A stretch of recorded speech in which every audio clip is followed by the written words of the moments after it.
How to Become a Philosopher, read by the author, Daniel Waddington. Foreword.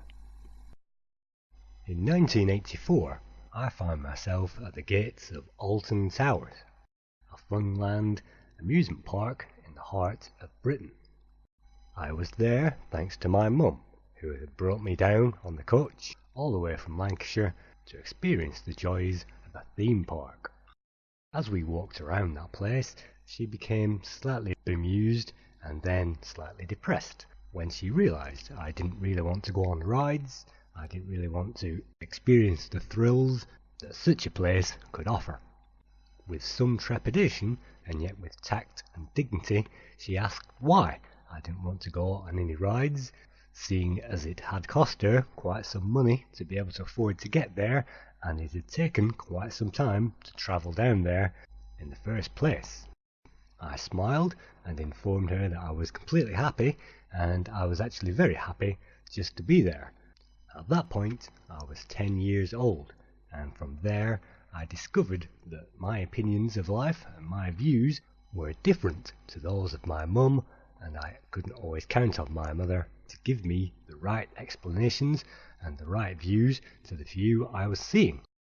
From that point on, I decided to observe life and become the philosopher.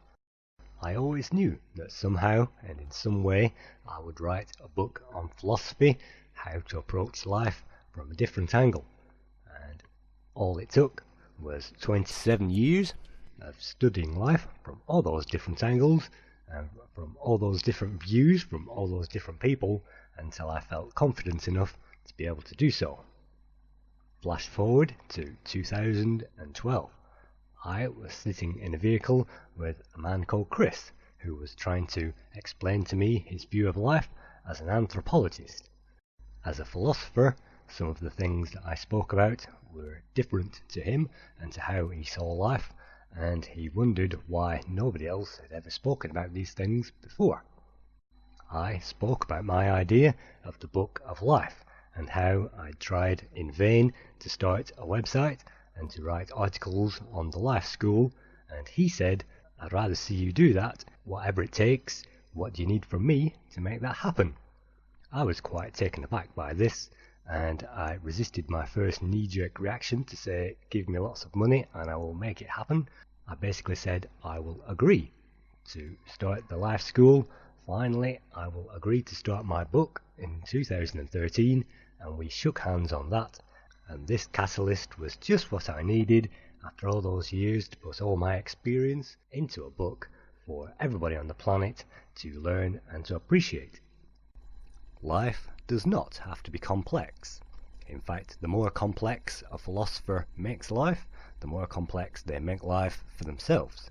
Take the philosopher out of the equation and life may appear quite easy. Philosophers reside in the world of truth, but truth does not have to be wrapped up in philosophical jargon in order to understand it. For this reason, I decided to make my philosophy very open and without many complicated words, so that anybody from the age of 8 to 80 could understand the philosophy and hopefully to get something back. Because sometimes when the subject becomes too confusing, the listener tends to tune out as they constantly wonder about what the speaker is actually talking about, rather than trying to put those words into context within their lives. So even the word context is being removed from this audiobook because that is a complicated word, and philosophy can be very, very easy. Fast forward to 2013.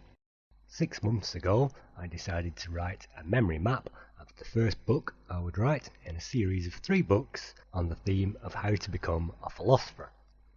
My idea was to make the first book The Shield, a self-help book which would point out life from a different angle so that person could use that to help them in life. The second book is The Sword, and the second book is about energy and using energy to your best advantage and how to save energy and inject that into any given situation. And the third book is The Full Set of Armour. The third book is The Life School. It is a manual of life from birth through adolescence to adulthood and old age.